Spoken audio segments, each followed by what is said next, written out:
สว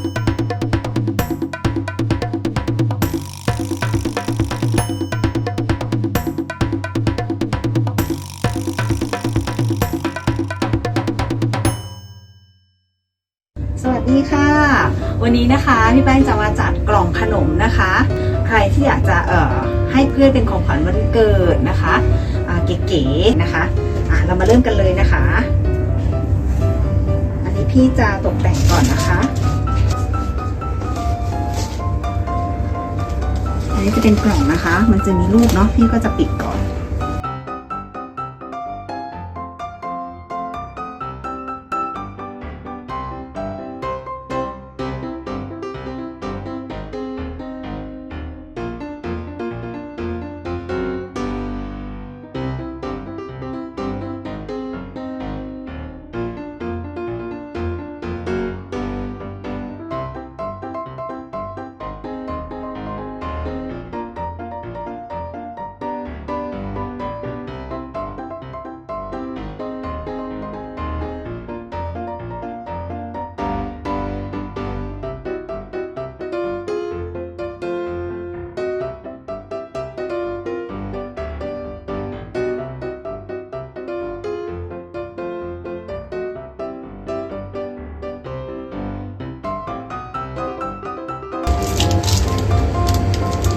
มาเตรียมขนมกันนะคะพี่ก็จะ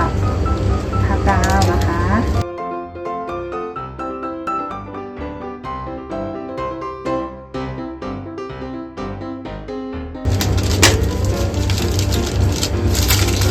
ลักษณะนี้นะคะเตรียม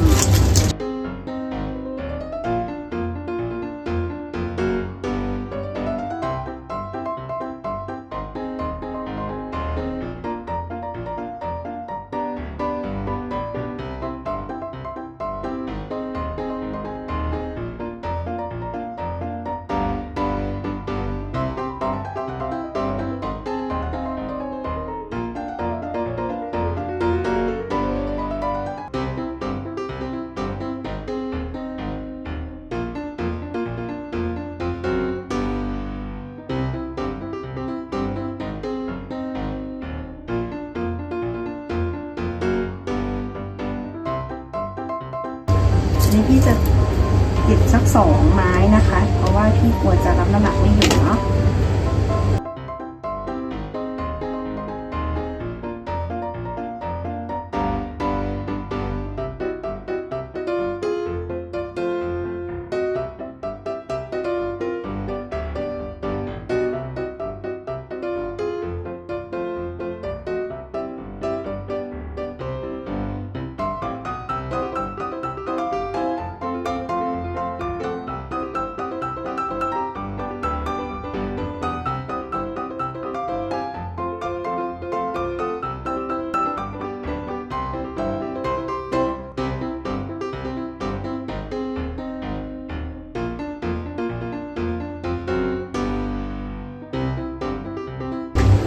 ก็จะลองให้แห้งอีกทีนึง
จากนั้นนะคะตักขนมลงไปในกล่องเลย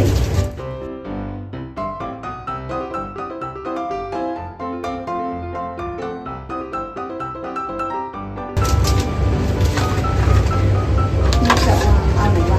วางสีชมพูเนาะสีชมพูมีสีแดง2 อันก็จะเอาใส่ด้านข้างนะคะ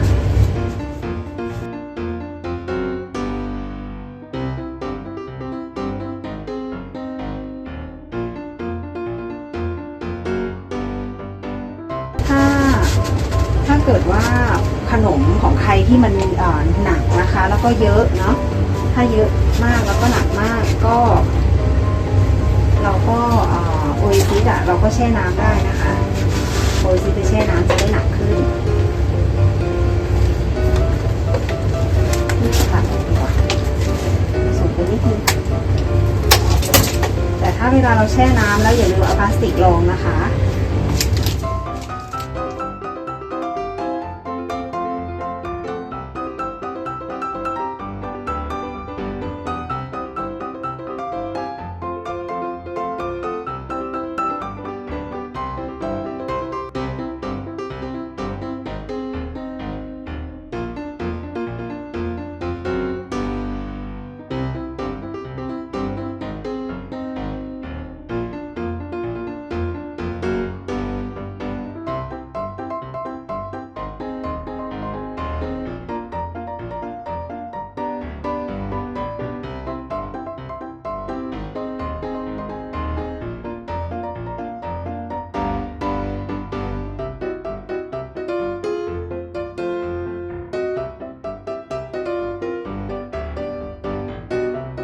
พี่จะเอาดอกไม้แห้งนะคะ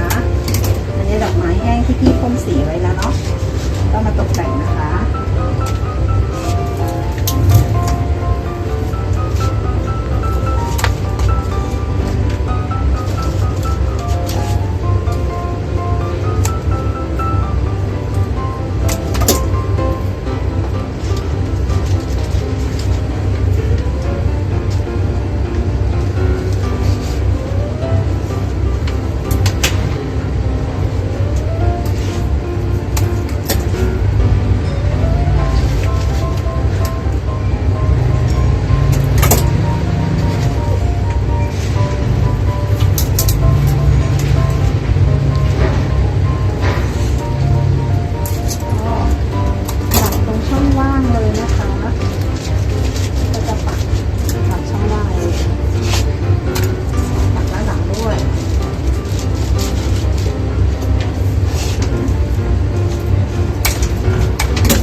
จะไม่ปักดอกไม้แห้งแบบนี้ก็ได้นะคะก็คือซื้อขนมมาปักต่อเพิ่มให้เต็มเลยก็ได้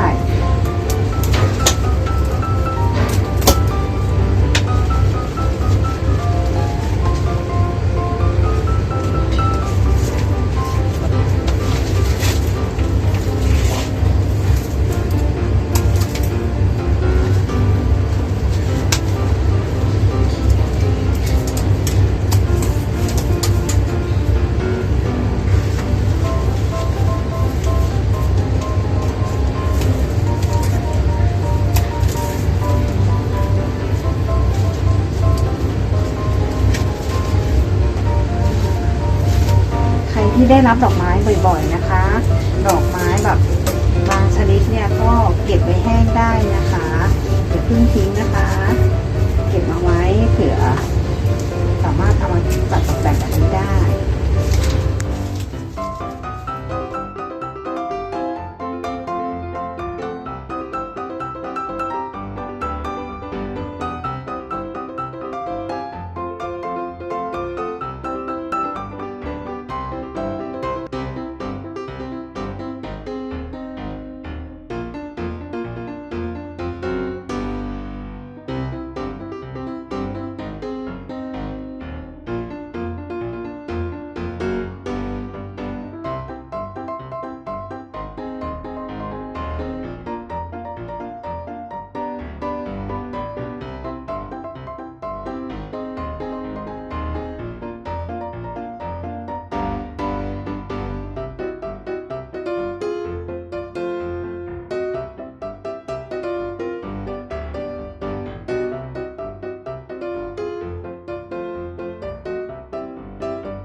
ก็เสร็จเรียบร้อยนะคะสำหรับกล่องขนมของพี่นะคะ